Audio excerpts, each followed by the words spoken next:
So the pioneering work that Vita Sapien is doing is not only looking at the eco-spirituality aspect, but also trying to be disciplined in the way that we communicate spirituality. And the reason why spirituality, I think, is really important is because it is that thing that drives people to do extraordinary things.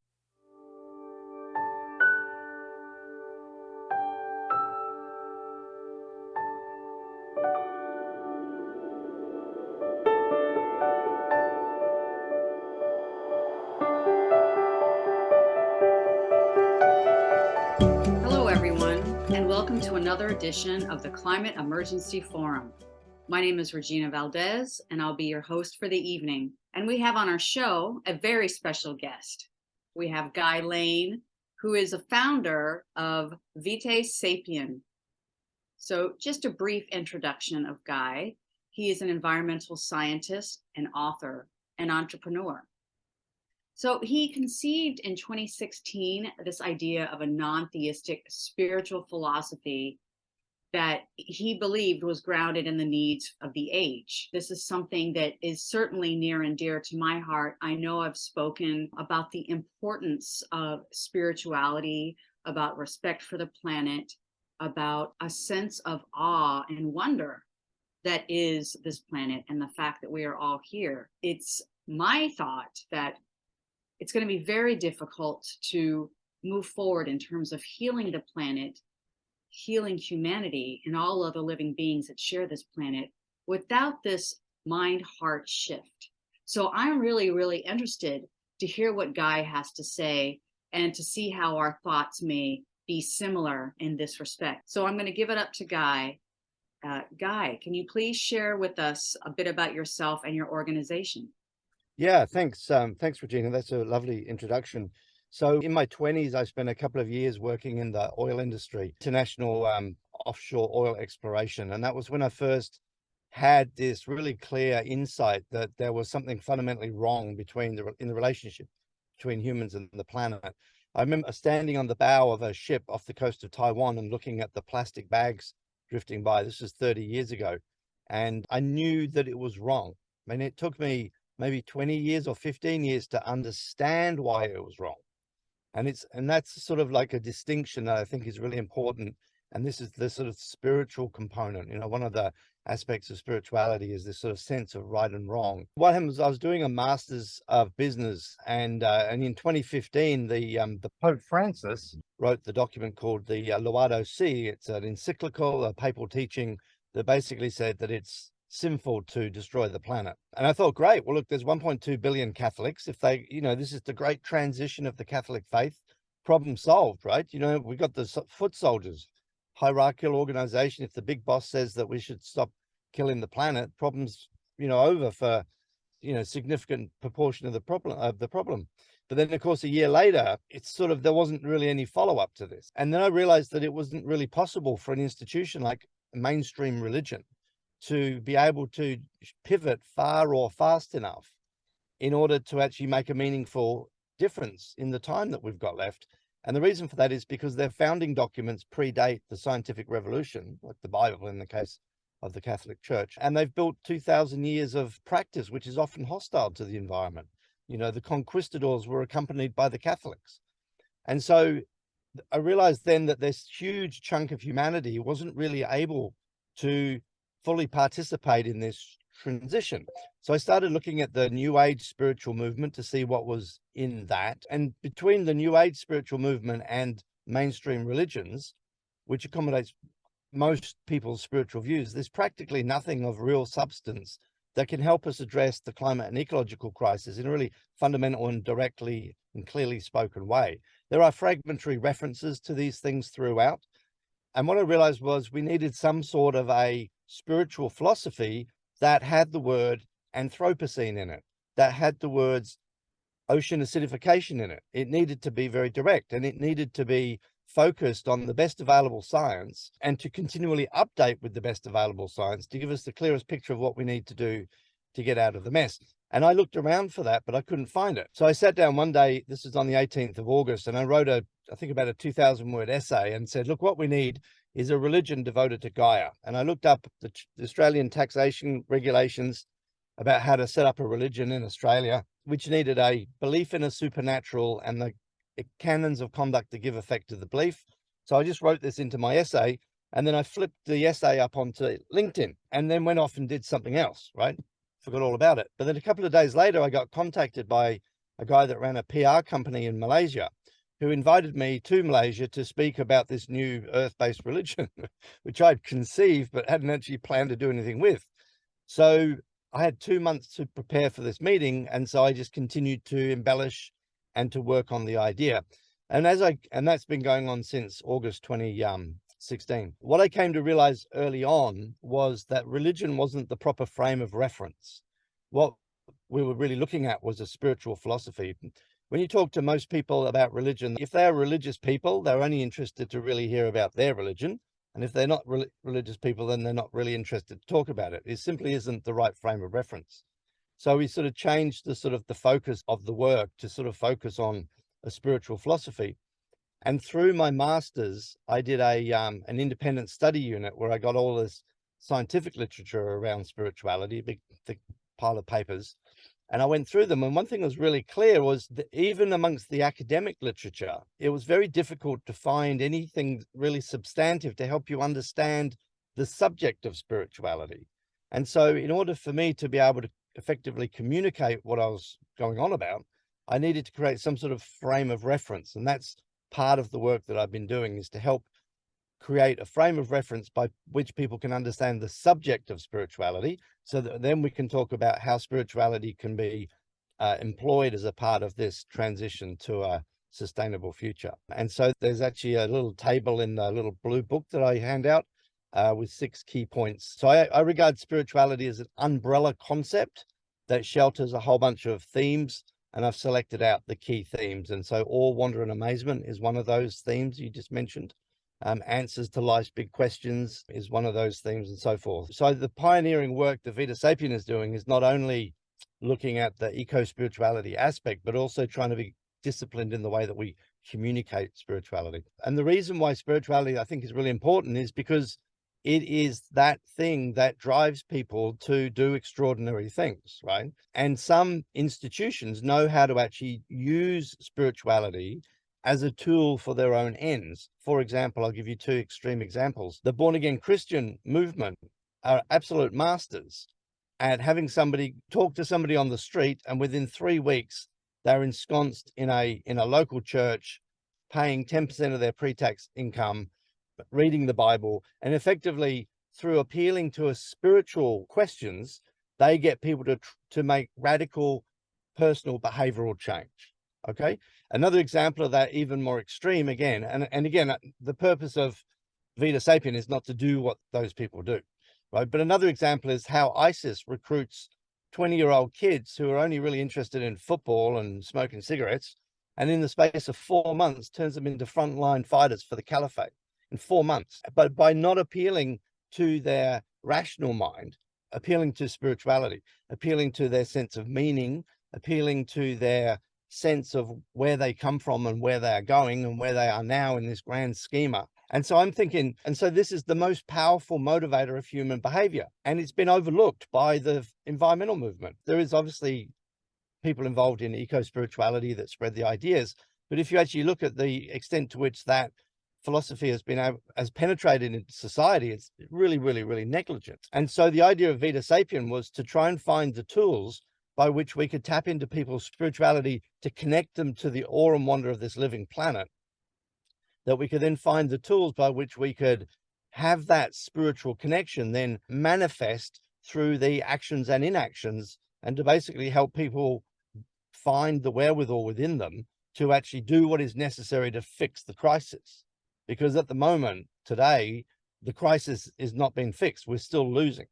And so the idea was to try and use spirituality as a tool, if you like, or to understand how spirituality can actually invoke people to stand up and do what's necessary. When we were going through the paperwork for the Charity Commission, we were asked how many Vitans were there, which is a bit unfair because we are only just getting started. So I said, look, the better question is how many could there be? And we use a model called cultural creatives, which says that there are 3 broad psychographics amongst Western people, which is the way that people think. So about half, 55% of the population they call moderns. Modern people basically don't really see a problem in the world. They don't really see climate change as an issue. But then you've got 15% of what they call conservatives, who are sort of harking back to prior times. And then you've got the cultural creatives that make up about 35% of the public. We've said that we think that a quarter of the cultural creatives would take Vita Sapien as their dominant spiritual philosophy if we can get it in front of them in a compelling manner.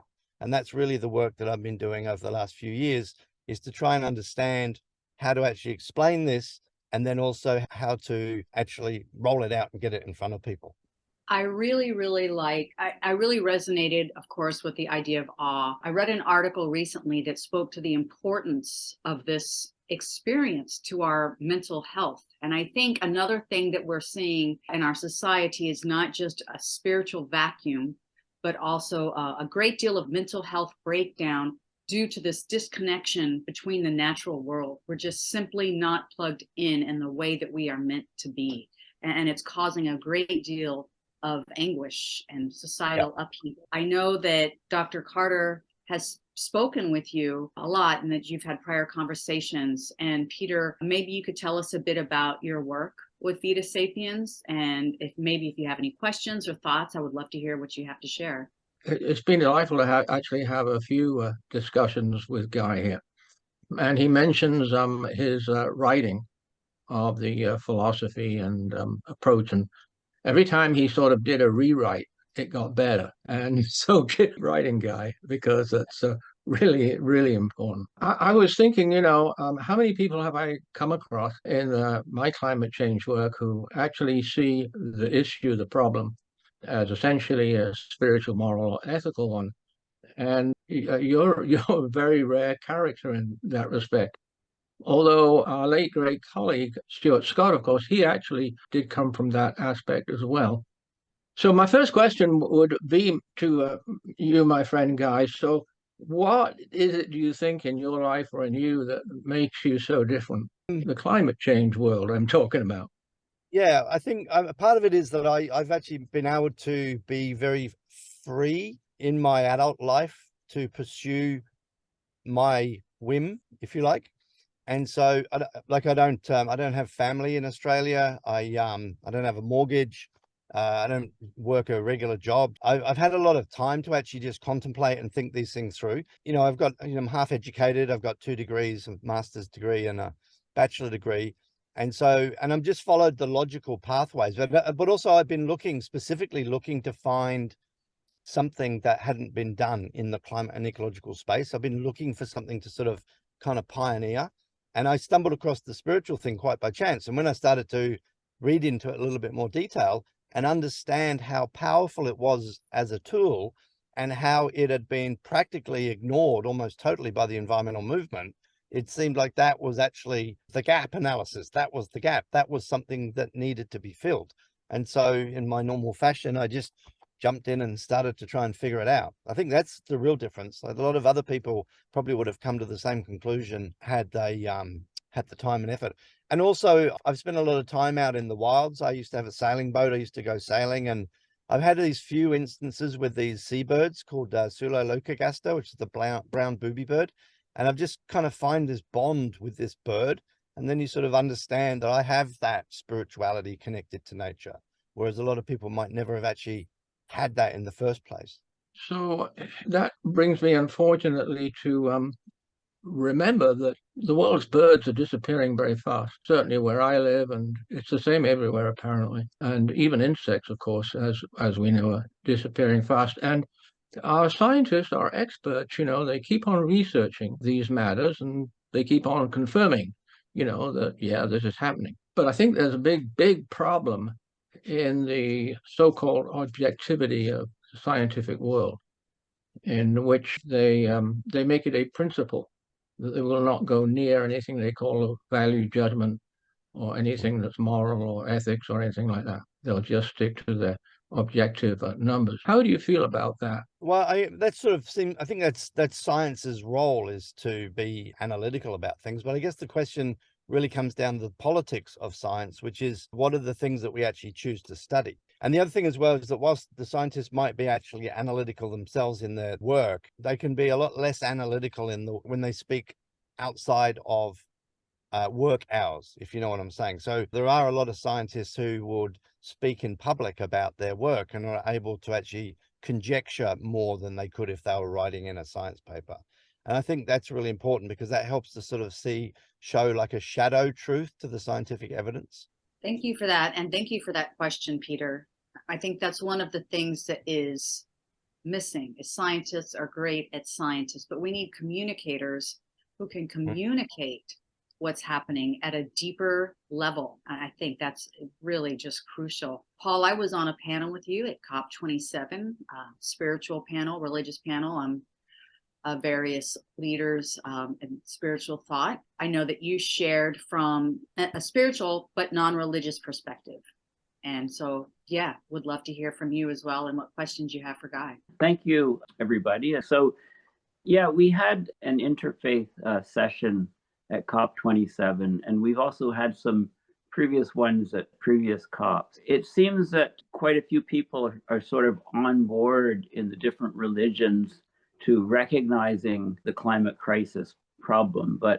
And I think, there's more communication within their various communities on it, but there's still the question is how do they leverage you get a lot of people thinking the same way, how do you actually get change in our political system with our government? We can't even get our governments to phase out fossil fuel subsidies at the moment. They keep putting more and more money, especially after the COVID crisis, into subsidizing fossil fuels. So not only they're not taking a neutral stance, they're taking a corporate favorite stance, and they're much more worried what they say is about the economy, putting more money into it. And yet really, by subsidizing fossil fuels, we all know it's shooting ourselves in the foot. Also, there are some scientists that have very strong spiritual beliefs. At the conference on biodiversity, there was a very interesting session moderated by Katharine Hayhoe, for example, and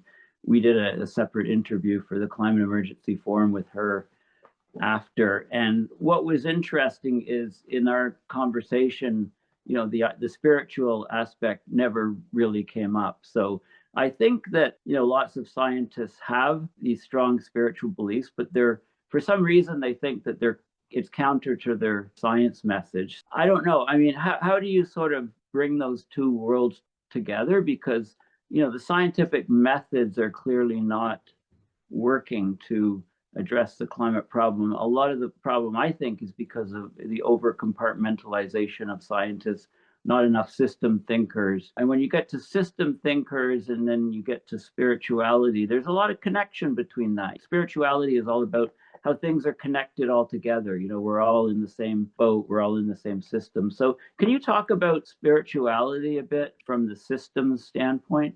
Yeah, so part of what I've been researching over the last few weeks is to try and understand the origins of spirituality in humans in order to try and frame a better framing of what it actually is. And the work that I've been looking at goes back to what they call the Upper Paleolithic Revolution, which was in Africa around 80,000 years ago and in Europe about 40,000 years ago.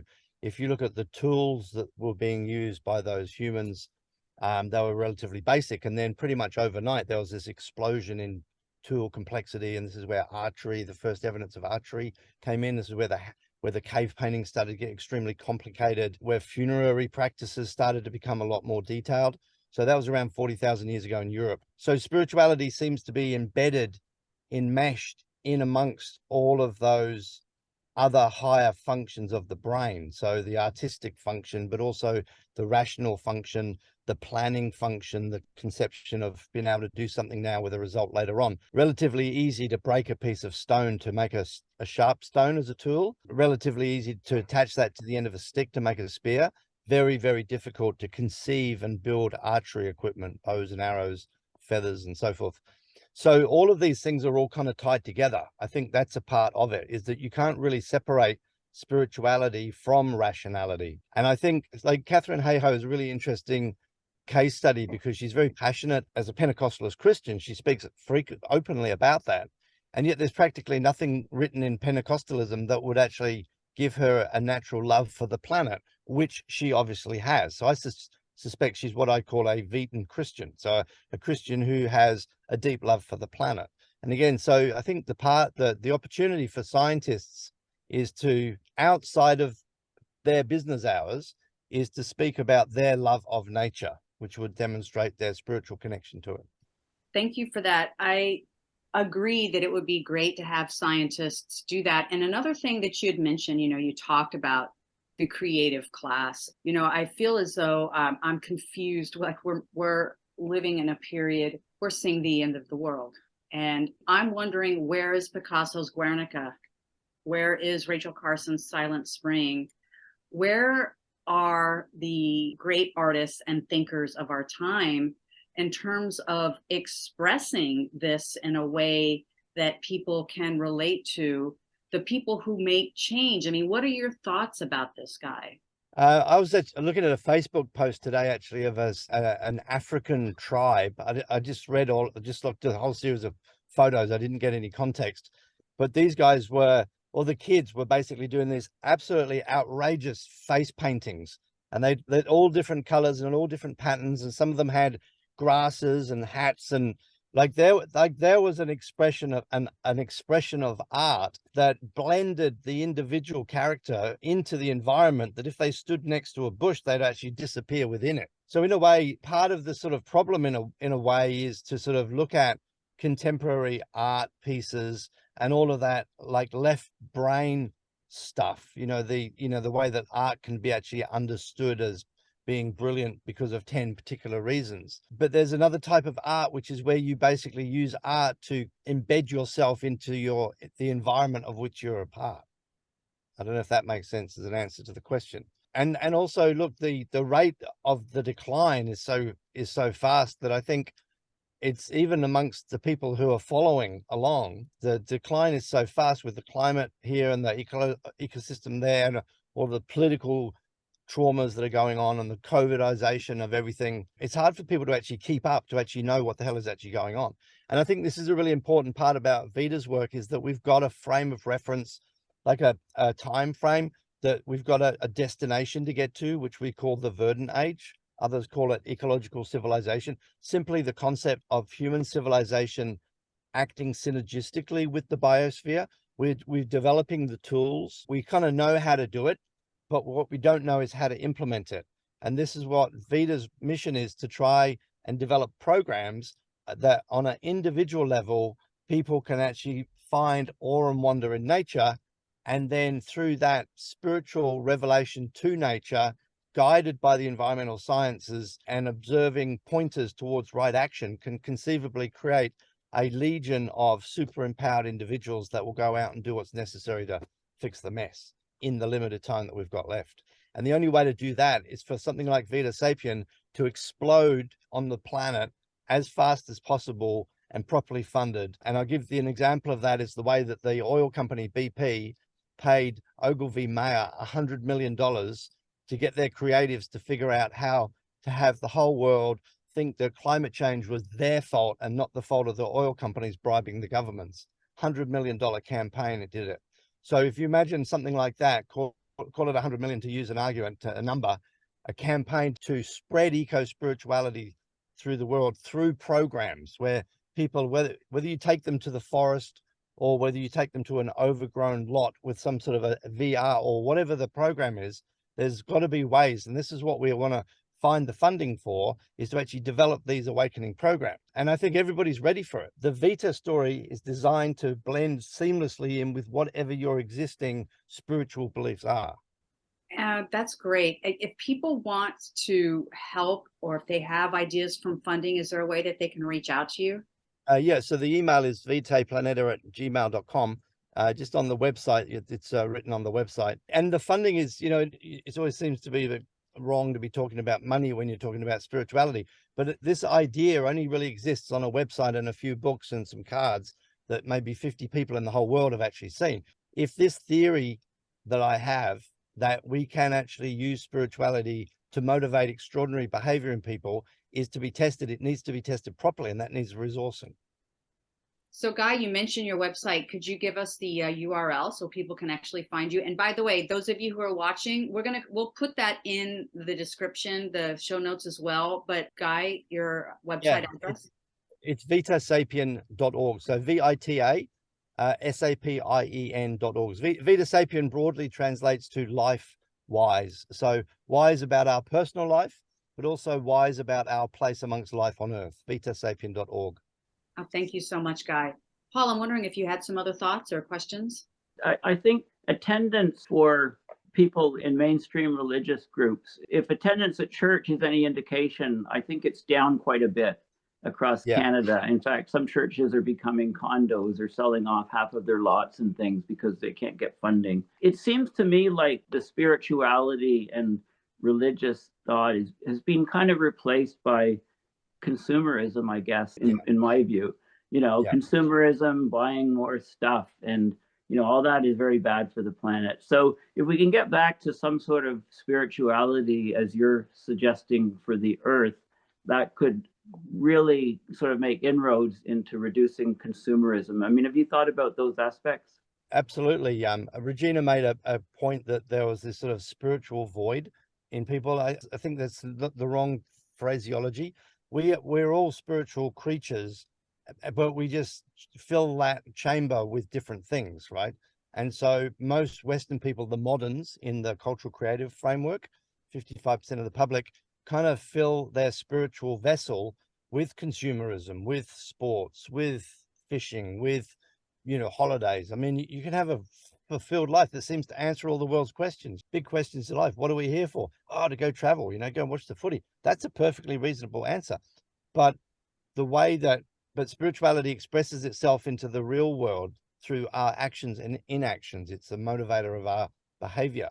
And so this is why if we can change spiritual belief, and then behavior naturally follows behind it. And if you can have a transformative, powerful change of spiritual belief, like that, oh my goodness moment, right? When you finally get that we are a part of the ecosystem and it's going, right? That can potentially trigger extraordinary, huge new behaviors in people. I see parallels between spirituality and like wisdom. Wisdom is very, very different from knowledge or people's beliefs. And, I think, with all of the information available, it tends to, on the web, et cetera, digital media, it tends to make people more shallow in their thinking. There's not as much deep thinking going on. There's not as much wisdom. It's just consuming information and then using that to consume products that have to be made, which then harm, the whole ecosystem. I mean, I think also that whole notion of consuming, the mental consumption vis-a-vis social media, is just completely distracting people from what's important in the world, not just in their own lives, but in all of our lives. And that's just, it's really so sad, because we're all missing this opportunity to meet this great challenge. And everyone's swiping left or right, Yeah, and this is the point as well, is that people can believe anything, right?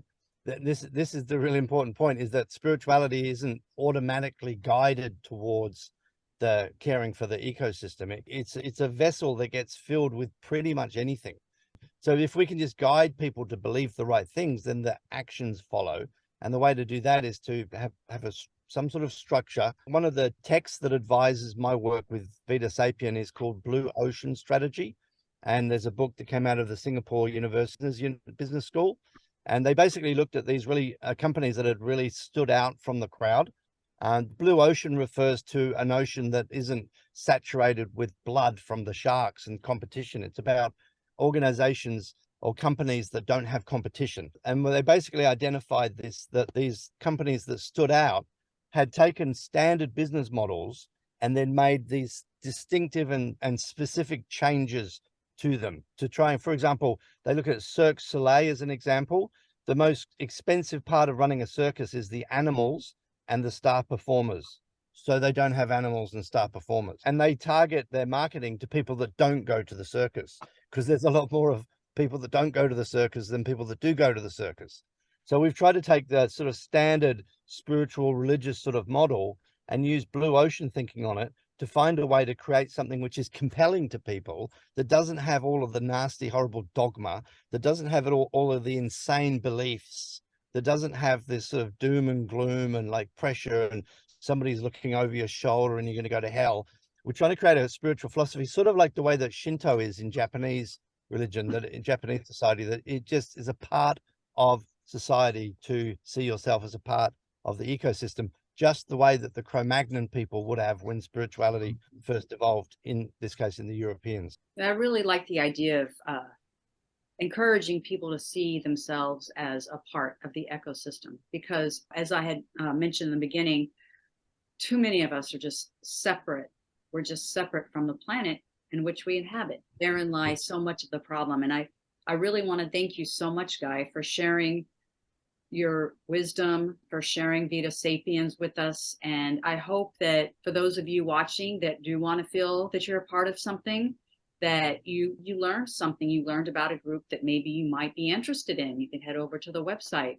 And I hope that you're also interested in Climate Emergency Forum and that you have subscribed. And if you haven't, this would be a great time to do so. And make sure to like and share this video. And if you have any other ideas on how you feel your spiritual life and how you connect with the planet, please share it with us in the comments. It would be great to see your thoughts.